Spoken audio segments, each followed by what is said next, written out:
এই গরিব মিসকিন বলতে গিয়ে অনেক মানুষ বলে, বাবা মিসকিন তো খুঁজে পায় না, আমাদের গরিব তো নেই, মিসকিনই খুঁজে পায় না। আল্লাহ তাআলা আগেই আপনাকে সাবধান করে দিয়েছে। কি বলেছেন? সূরা বাকারা 273 নম্বর আয়াতে বলছে, ভিক্ষা না করার কারণে অজ্ঞ লোকেরা চিনতে পারে না। বোকা যারা লোক, এটা কোরআন বলছে, আল্লাহ বলছে যে অজ্ঞ লোকেরা এতে চিনতে পারবে। কেন চিনতে পারবে না? ভিক্ষা করে কোথায়? কিন্তু আপনাকে চিনতে গেলে বাড়ির পাশে লোকদের আপনার খোঁজ দেবেন, সব পাওয়া যাবে। এটা আল্লাহ তাআলার কথা। আর সব থেকে বড় মিসকিন কারা জানে?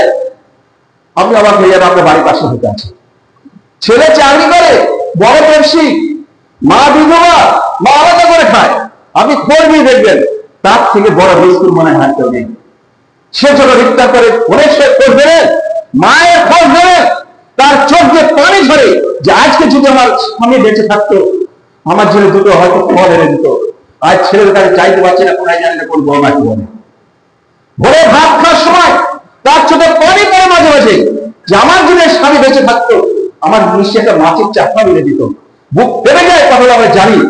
আমি এমন এই বক্তব্য দিকে আমি দুই আসলকে খুবই কাঁদতেও লেগেছি আমার এই বলতেছে, কেন তার মেয়ে হয়তো বিধবা।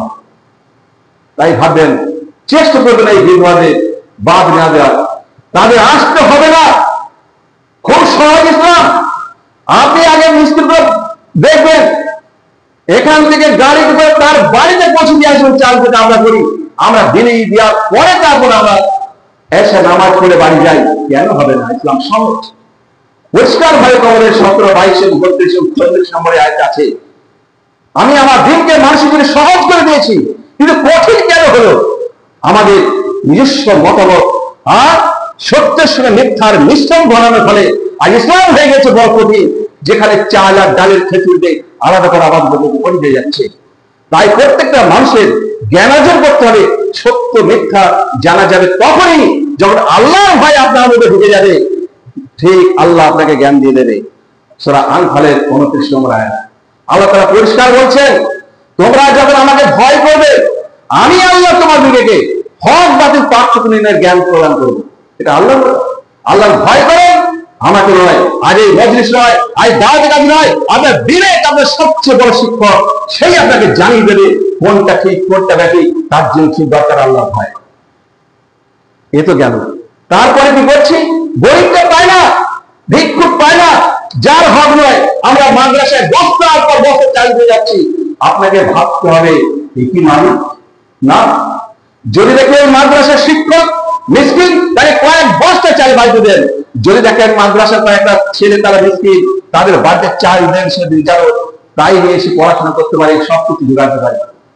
কিন্তু আমার মতো মাস্টারের মানুষ, আমার এই প্রফেসর ভাইয়ের মতো ছেলে, আমার আরেকজন মতো ছেলে, তার ছেলে মাদ্রাসা শিক্ষা পড়বে, আর আমার এই মিসকিনদের খাবার খাবে আমার ছেলে।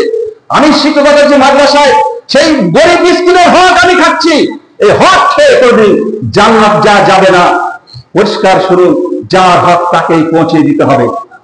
আপনি জাকাত পাচ্ছেন, জাকাত তুলছেন, আমরা বলছি 8 শ্রেণী, পরিষ্কার ভাবে তাওবা 7 নম্বর আয়াতে বলছে 8 শ্রেণী জাকাত পাবে।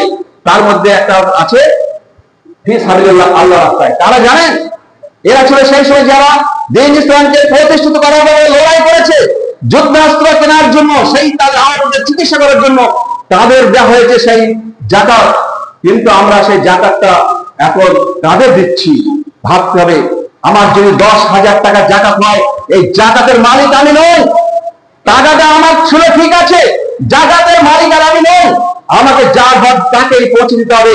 যদি তা না করতে পারি, এই একের হক মারার জন্য আমাকে সেই কিয়ামতের মাঠে দাঁড়াতে হবে। আত্মহার 74 নম্বর আয়াত পরিষ্কার বলি, কোনোভাবে যদি আল্লাহর কাছে একবার কাঠ গলায় উঠতে হয়, সেখানে যে শাস্তি হবে, শাস্তিতে শুনে চমকে যাবেন আপনারা। সেখানে মরতে চাইবেন, আপনার মরণ হবে না।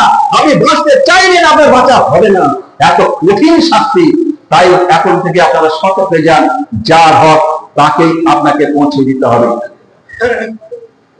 সেখানে গরিব মিসকিন ফকির অনেক কিছু আছে, খুঁজে নেবেন। আমি আশা করি প্রত্যেক মসজিদের ইমাম সাহেব এখন দীর্ঘ জ্ঞানী মানুষ, তাদের কাছে জানবেন। তবে দুঃখের বিষয়, ইসলাম শেষ সেই দিন থেকে হতে শুরু করেছে যেদিন থেকে দিন ইসলামটাকে ইবাদতটাকে মানুষ পেশা হিসেবে মেনে নিয়েছে, আজ দিনকে আমরা পরিণত করলাম পেশায়, আমার ইবাদতকে পরিণত করলাম পেশায়। পেশা যেদিন থেকে শুরু হলো সেদিন থেকে আমাদের স্বার্থের জন্য ইসলাম ভাঙতে ভাঙতে লুকাতে লুকাতে এমন জায়গায় নিয়ে এসেছি, আর সত্য ইসলামকে চেনার উপায় আর নেই। মানুষ মিথ্যা বলে মাত্র দুটো স্বার্থে, একটা করে আত্মরক্ষার তাগিদে, আর একটা করে স্বার্থ রক্ষার তাগিদে। আজ বর্তমান জামাত আমাদের স্বার্থ রক্ষার তাগিদে সবকিছু করছি। একটা উদাহরণ দিয়ে আমি বক্তব্য শেষ করবো, টাইম হয়ে যাচ্ছে।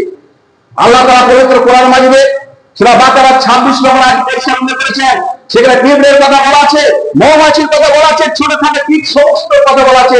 আল্লাহ তাআলা লজ্জা করেন না এই কথাগুলো উদাহরণ দিতে, কিন্তু 27 নম্বর আয়াতে বলেছে, আমি যত সৃষ্টি করেছি সবকিছু তোমাদের জ্ঞান নেওয়ার জন্য। আপনারা নিশ্চয়ই মৌমাছির কথা জানেন, এরা ফুলের বসে, পবিত্র জায়গায় বসে, ফুলের মধু খায়, পবিত্র জিনিস খায়, আর পবিত্র জিনিসই আমাদের উপহার দেয় বধূ। আর সে ফুলের পরে যখন বসে ওই ফুলের কোনো ক্ষতি করে না। তাই মনে রাখতে হবে, আমরা যারা সমাজ থেকে নিচ্ছি, সমাজ থেকে বড় হচ্ছি, এই সমাজে বসাই যদি আমি সমাজের ক্ষতি করি, তাহলে আমি ভরা খাবই খাবো। তাই আমাদের মাথায় রাখতে হবে, আমরা যেন সমাজের কোন কাজে ইসলাম পরিপন্থী কাজ যেন না ঢোকাতে পারি, না ঢোকানোর চেষ্টা করি। যে করবে সে তো ক্ষতিগ্রস্ত হবে নেই, যারা করবেন তাদেরও ক্ষতি হবে। না হলে 25 নম্বর আয়াতে বলা আছে, যিনি ক্ষতি করাচ্ছেন তিনি তো ক্ষতি পাবেনই, যাদের করাচ্ছেন তাদের পাপ সব মতো উপরে ঢুকে যাবে। তাই এই মসজিদে যারা দায়িত্বের নেতারা আছেন, এখন থেকে সাবধান হয়ে যান। পরিষ্কার ভাবে আমার রাসূল সাল্লাল্লাহু আলাইহি ওয়াসাল্লাম মিসকাত শরীফে 3530 নম্বর হাদিস বলেছেন, অধিকাংশ নেতারাই জাহান্নামে যাবে, অধিকাংশ নেতারাই জাহান্নামে যাবে, অধিকাংশ নেতারাই জাহান্নামে যাবে। তবে এদের সুযোগ রয়েছে 3530 নম্বর মিসকাত শরীফ। যদি কোন নেতার মধ্যে 3টে গুণ থাকে, একটা হচ্ছে তিনি হাদিস কোরআনের নির্ভীক অনুসারী হবে, আর 2 নম্বর হচ্ছে যার হক তাকে তাড়াতাড়ি প্রদান করতে হবে, অর্থাৎ যিনি হক দাবি করবে অতি সত্বর তাকে প্রদান করতে হবে। আর 3 নম্বর বিচারের ক্ষেত্রে আপন পর ভাবা যাবে না। এই 3টে যদি কোন নেতার মধ্যে থাকে, আল্লাহ তাআলা ওয়াদা দিয়েছেন, আমার সেই জান্নাতে আশ্রয় দেব। তাহলে আমাদের নেতা হয়ে যত ক্ষতি হওয়ার সম্ভাবনা আছে, ভালো হওয়ার সম্ভাবনা আছে, বেছে নেবেন আপনি কি করবেন। দায়িত্ব আপনার, আপনি পরিবর্তন হওয়ার চেষ্টা করুন। রদের 11 নম্বর আয়াতে আল্লাহ পরিষ্কার বলেছেন, যে জাতি যে সম্প্রদায় যতটা নিজের অবস্থান পরিবর্তন না করে, আমি আল্লাহ তার পরিবর্তন করি না। তাই আমাদের পরিবর্তন হওয়ার চেষ্টা করতে হবে, ইনশাআল্লাহ আমাদের সামনে পরিবর্তন হবে। সময় হয়ে গেছে, আমি আমার বক্তব্য শেষ করছি। আরো অনেকে বক্তা আছেন, বক্তব্য দেবেন। আসসালামু আলাইকুম।